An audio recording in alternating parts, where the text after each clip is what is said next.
కార్మికుల సమస్యలు పరిష్కరించాలని, ఆటో కార్మికులకు ప్రభుత్వం ఇచ్చిన హామీలు అమలు చేయాలని ఆటో కార్మిక సంఘాల జేఏసీ ఆందోళనలకు పిలుపునిచ్చింది.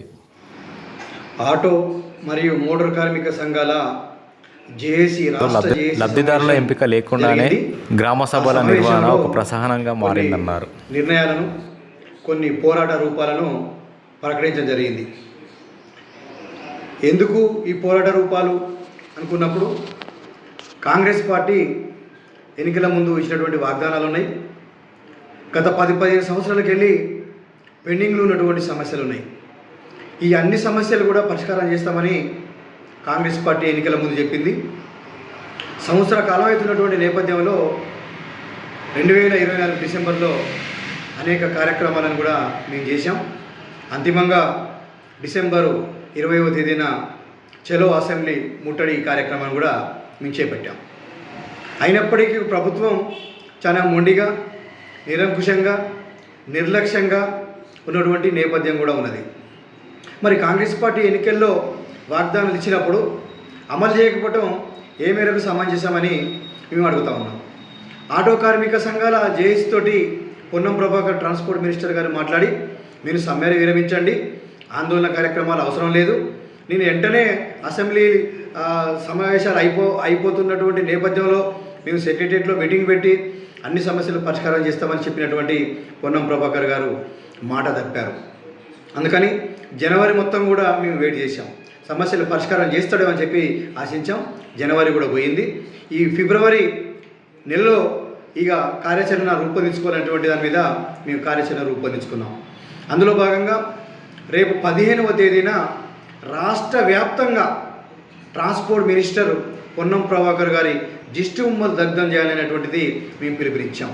అంతేకాదు ఈ నెల 24వ తేదీన బాగ్లింగంపల్లి సుందరయ్య హాల్లో రాష్ట్ర సదస్సు నిర్వహిస్తూ ఉన్నాం.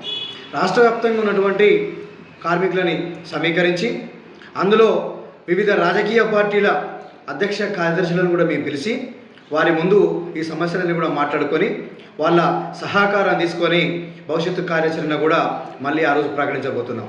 ఎందుకంటే బడ్జెట్ సమావేశాలు, అసెంబ్లీ సమావేశాలు జరగబోతున్నాయి.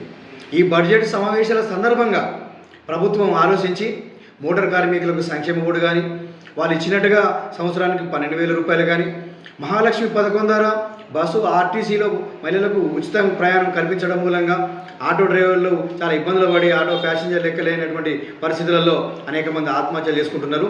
వాళ్ళ కుటుంబాలకు కూడా ఎక్స్రే చెల్లించాలి. అట్లాగే నష్టపోతున్నటువంటి ఆటో కార్మికులను కూడా ఆదుకోవాల్సినటువంటి అవసరం ఉన్నది. అంతేకాదు 12 సంవత్సరాలకు వెళ్ళి మీటర్ ఛార్జీలు పెరగలేదు కనుక తక్షణమే ఆటో మీటర్ ఛార్జీలు పెంచాల్సినటువంటి అవసరం ఉన్నది. అట్లాగే హైదరాబాద్లో 2022లో ఏదైతే కొత్త ఆటోల మీద నిషేధం విధించారో దాన్ని కటాప్ని ఎత్తేసి అందరూ ఆటోలు కొనుక్కునేటట్టుగా ప్రభుత్వం అనుమతించాల్సినటువంటి అవసరం ఉన్నది. ఇట్లా చాలా డిమాండ్లు ఉన్నాయి కనుక ఈ డిమాండ్ల పరిష్కార సాధన కోసం సీరియస్గానే ఆటో కార్మిక సంఘాలు ఐక్యమైనవి, జేఏసీగా ఏర్పడ్డాయి. జేఏసీలో టీయూసీఐ, ఏఐటీయూసీ, సిఐటియు, అలాగే ఐఎఫ్టియు, బీఆర్టీయు, అలాగే లోకల్ సంఘాలు, ఇండిపెండెంట్ సంఘాలు కూడా పెద్ద ఎత్తున ఈ జేఏసీలో భాగస్వామ్యంగా ఉన్నాయి. కనుక పొన్నం ప్రభాకర్ కానీ, అట్లాగే కాంగ్రెస్ పార్టీ కానీ, ముఖ్యమంత్రి రేవంత్ రెడ్డి గారు కూడా ఆలోచించాలి. తక్షణం ఏదైతే రేపు 15వ తారీఖు నాడు మేము దిష్టి బొమ్మలను దగ్ధం చేయాలనేటువంటి పిలుపునిచ్చామో దానికంటే ముందే మీకు అవకాశం ఉన్నది. 13వ తేదీ 14వ తేదీ కూడా అవకాశం ఉంది కనుక మా జేఏసీ తోటి మీరు మాట్లాడి సమస్యలను పరిష్కరించడానికి ఈ ప్రభుత్వం ఒక ప్రయత్నం చేస్తే మంచిది. లేకపోతే గత ప్రభుత్వానికి పట్టినటువంటి గతి మీకు కూడా పడుతుందని చెప్పి ఈ సందర్భంగా హెచ్చరిస్తున్నాను. ఎందుకంటే ఇప్పుడు ఎంపీటీసీ, జెడ్పీటీసీ ఎన్నికలు ఉన్నాయి, అలాగే సర్పంచ్ ఎన్నికలు ఉన్నాయి, అలాగే మున్సిపల్ ఎన్నికలు ఉన్నాయి. కనుక ఈ ఎన్నికల్లో కూడా ఆటో డ్రైవర్లు, ఆటో సంఘాలు అన్నీ కలిసి మీ పార్టీకి వ్యతిరేకంగా ప్రచారం చేస్తాం. మీ పార్టీని ఓడించడానికి మేమందరం కృషి చేస్తాం. అటువంటి పరిస్థితిని మీరు తెచ్చుకోవద్దు. కేసీఆర్ లాగా మీరు ఉండొద్దు. కనుక మీరు ప్రజాస్వామ్యం అని అంటున్నారు, అలాగే ప్రజాపాలన అంటున్నారు. కనుక ప్రజాస్వామ్యంలాగా, ప్రజాపాలనలాగా ప్రజా సమస్యలు కూడా పరిష్కరించాల్సినటువంటి బాధ్యత మీ ప్రభుత్వం మీద ఉన్నది. కనుక ప్రభుత్వం ఆలోచించి వెంటనే నిర్ణయం తీసుకొని సమస్యల పరిష్కారానికి కృషి చేయాలని ఈ సందర్భంగా నేను తెలియజేస్తున్నా. అట్లాగే మా శ్రేణులందరికీ కూడా ఈ సందర్భంగా నేను పిలుపునిస్తున్నా.